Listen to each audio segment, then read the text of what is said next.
जोरात म्हणा ई. परंतु ई या अल्फाबेटचा उच्चार जो आहे आणि त्याचा येणारा साऊंड, जेव्हा आपण तो उच्चारतो त्याचा साऊंड काय येतो? ए. काय आहे? ए. ए. काय आहे? ए. बरोबर. मग आता जेव्हा आपण वाचत असतो तेव्हा आपण उच्चार वाचायचा आहे, शब्द वाचायचे का? नाही. उदाहरणार्थ आता बेड हा शब्द आहे बघा, त्याची फोड कशी आहे? ब ए ड. हे बघा, हे काय? याचा हे काय सांगा इंग्रजी मध्ये, याला काय म्हणतात? बी आहे. पण बी चा उच्चार काय आहे? ब. ब आहे. बी उच्चारत असताना कोणता साऊंड येतो, कोणता आवाज येतो? ब. ब. बरोबर. तर आणि आता आपण ई साठी काय वापरणार आहे? ए. बरोबर. आणि डी चा काय आहे साऊंड? ड. ड. काय आहे? ड. ब. म्हणा माझ्या मागे. ब ए ड. ड. बेड. बेड. बरोबर. मग आता हे वाचत असताना प्रत्येक गोष्ट आता एड एड एन एड. ठीक आहे. मग आता कोण वाचेल सांगा या उच्चारासहित? या चला, या लवकर. हे शब्द वाचायचे तुम्हाला. बरं, सगळ्यांनी मिळून वाचा. ब ए ड. बेड. बेड. आता पुढचा रेड. रेड डायरेक्ट वाचू नका. ए ड. काय होते? रेड. Very good. आता हा पी. पेग. काय होते? पेग. हा एल कोण म्हणाले?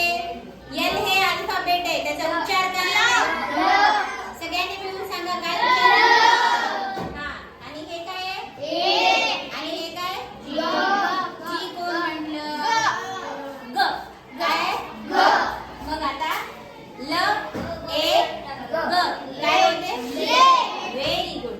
आता हे कोण वाचते? या चला पुढे या. वाचा. असं पुढून वाचायचं. चला पटकन, काही घाबरू नका. येणार. हा हा. मग जोरात म्हणा. मेन. म ए न. मेन. हा. आता पुढचं वाचा.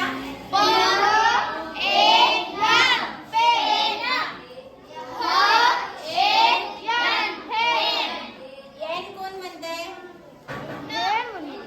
एन म्हणताय तुम्ही.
हुशार आहेत बरं मुलं.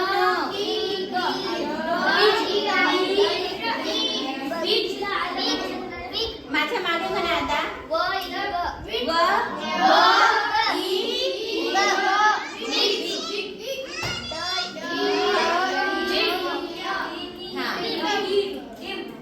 Very good. हा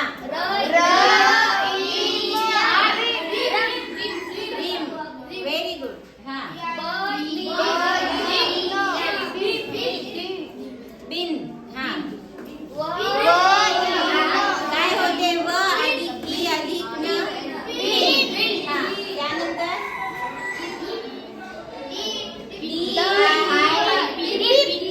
हा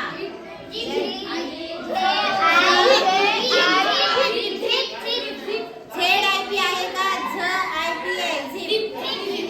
ठीक आहे. त्यानंतर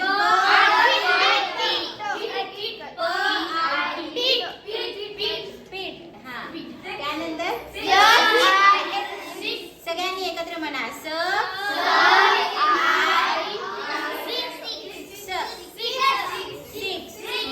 माझ्या मागे म्हणा. असं नका करू.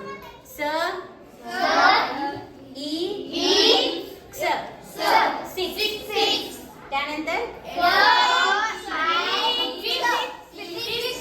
Very good. चला क्लॅप करा सगळे.